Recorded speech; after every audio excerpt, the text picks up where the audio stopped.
What's good, YouTube? Today I'm going to give to you a top 10 of if we took today's current format and threw it into Link summoning. And this is with the current ban list here today. This is with the current kind of format that we have, and if we just included Link summoning in the cards so far announced.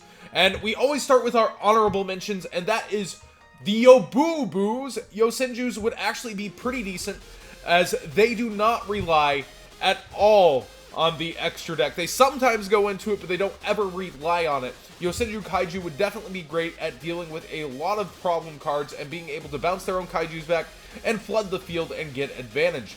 My second one is True Kings, because a lot of people watching this list are going to want to say True Kings are going to be great by the time it hits, but not in today's format. But I want to go ahead and throw that out there that yes, I'm aware it will probably be very good by the time it hits if unchecked. So these are just my two honorable mentions.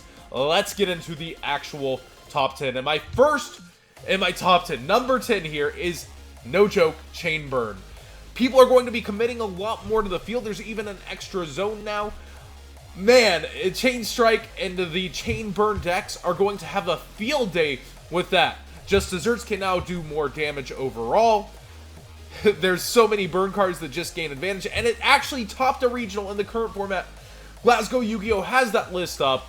It's actually a very good deck overall against Zoo. It's going higher and higher placing in regionals. It's really funny that this deck could become relevant once again. Of course, it cares nothing about the extra deck or Link summoning. It's usually not even summoning monsters at all. So it's just in here as a kind of funny number 10 deck that's actually going to possibly see it steal a tournament one day. Number 9 would be Monarchs. Tons of people are hyped to have their Monarchs back, and I know they're not going to be hyped that it's this low on the list, but it's still going to face the same consistency struggle, although it's going to be abusing Vanity's Fiend perhaps better than most decks. I have to say, just not caring about your extra deck doesn't make you a good deck. And while it has topped regionals here and there in the previous up to now formats in multiple spaces, proving that it can have its days, I don't think it is quite consistent enough to be higher on this list, but it is good enough to be mentioned on this list. I think we will see Vanity's Lock come out of this deck very, very, very much so. And in our number 8 position, we see the return of the Dark Magicians. Not caring to go into the extra deck too much and able to create such elements of control. It's topped several regionals before, and it's kind of got power creeped out a little. But with the introduction of the Link mechanic, I think this deck actually proves consistent enough to be able to go off time and time again, while having that control element. And a lot of decks, it's going to become that kind of format where you're either trying to play control elements or you're trying to explode abusing the new mechanics. And I think in the beginning of the formats, a lot of these stun decks that I've been mentioning will have a huge increase in power and be able to kind of have their control. That's why you see Monarchs. That's why you see Dark Magician. And that's why you see this next deck coming up. Number 7, we've got the stun decks. Oh man, the Barrier Statue deck mostly to note, but decks kind of revolving around Christia and Vanity's Fiend as well go in this note, but mainly the Barrier Statue deck. We saw 2 of them top regionals in this current full power Zoo format. Now they're going to be going into a format with more restrictions. I expect to see a lot of stun decks rise up and try to take their spot. Now, stun decks do have a bad time against ABC and ABCs at full power. I don't expect ABC to stay at full power, but this is if we went today. I think that this deck overall, though, against a lot of the meta, since ABC has been power creeped down to, we only saw one of it top in Zoo's opening weekend, versus 2 Barrier Statues actually topping in Zoo's opening weekend.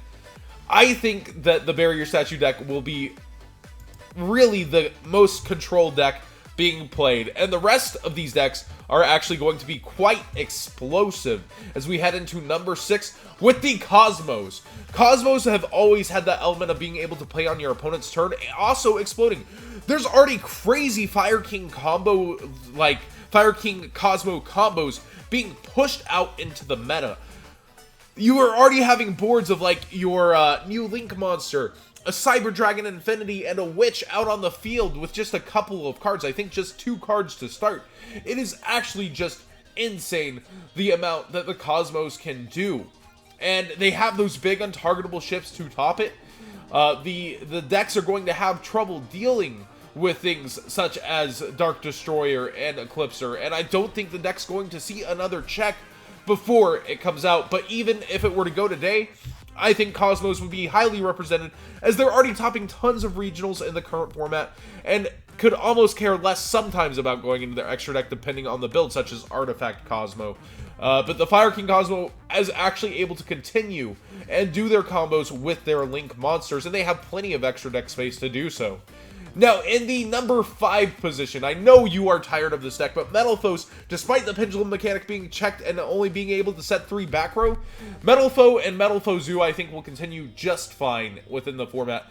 They're still going to be able to Pendulum Summon. You can Pendulum Summon out your extra deck monsters unchecked by the new Link mechanic, so I think Pendulums will be actually crazy strong overall, but the mechanic still is checked to where there's only 3 back row, so because they're popping and setting, you're going to have to control yourself and limit your turns now, rather than just being able to set a ton of cards.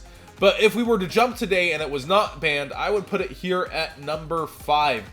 Wow, there's 4 decks ahead of this deck? Well, yep, and the next one at number 4 is the Mermail Atlanteans. Pretty much, it limits their going first options. Now you can't go Bahamut Toad and go all crazy and nuts, but the OTK synergy through fields that are not going to be as well protected because they're focusing on putting their resources into their monsters. If you're trying to do that, this deck is going to walk all over you. It's going to be crazy. And it's still topping. It topped last weekend in Full Power Zoo. I think even with Toad being limited on its power through Bahamut Shark, that this deck will do pretty good. And we see builds that actually play Swap Frogs so that you still could get a Toad and then flood the field on top of it, barely using any of your resources. So having that element of control available on top of their explosiveness, on top of their ability to consistently OTK, on top of their ability to hit the hand with Mulan Glacia, I think Waters are deserving of the number 4 spot here. And this, I think, will be the dark horse next, even though it's going crazy right now.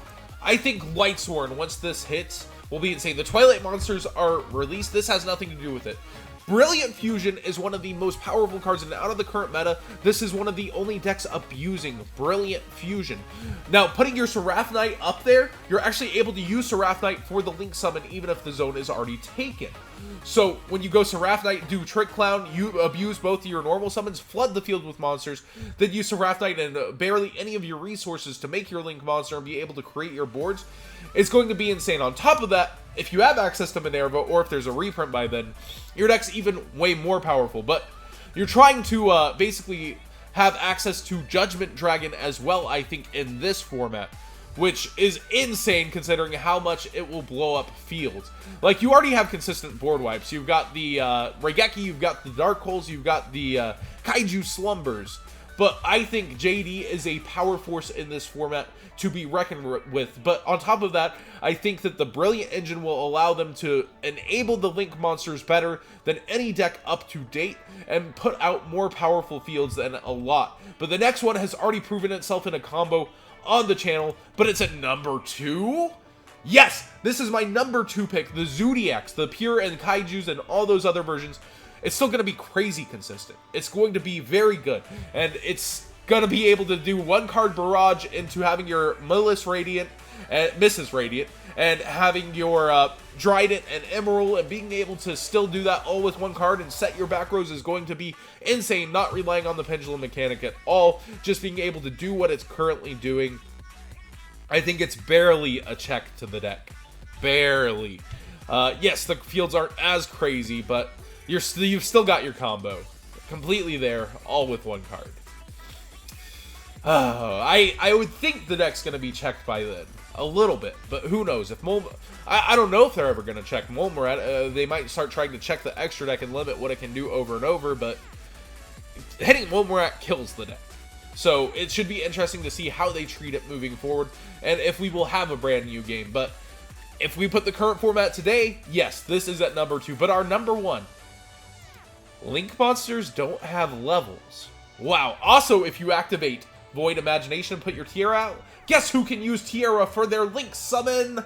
Infernoids. Infernoids get such a power up from this mechanic. You're able to clear your own field basically at any time so that you can flood it back. It is actually insane what a power creep this gets from Link summoning. It has to be hit. It has to. But if we were to throw today's current format in, this is easily the new #1 deck. Oh my gosh. You can clear your own field and make a Link monster, then do what you already do? Oh man, it is a scary day. Oh, the grass is certainly going to be greener for this deck if it is not checked by the time Link monsters come out. I think it has to. Oh man, instead of getting power creeped out, it is the power creep alongside the mechanic. So, what do you guys think of this top 10 list? Do you think Infernoids, do you agree with me that no level clause would just give Infernoids such an advantage? The resources are insane for it, in my opinion. And what do you guys think? Do you think that any of these lists, such as Monarchs, deserve to be higher up on this? Do you think that, you know, Chainburn actually could be a deck because it is in the current format actually doing something? Do you guys think Dark Magician deserved its spot over ABC? I almost wanted to honorable mention ABC, but I wanted to see what you guys thought of this list overall. And do you think the stun decks deserve to be higher over these explosive combo decks that are going to abuse the Link mechanic? I personally think explosiveness with power and consistency will beat stun over and over, but stun will also have its day coming up. Thanks for watching. Hit the like button if you enjoyed this, and tell me what decks that I missed out on that are going to abuse it. I know a lot of Dark World fans were actually excited, but I do not think that deserves to be on the list. Sorry, Dark World fans. Sorry.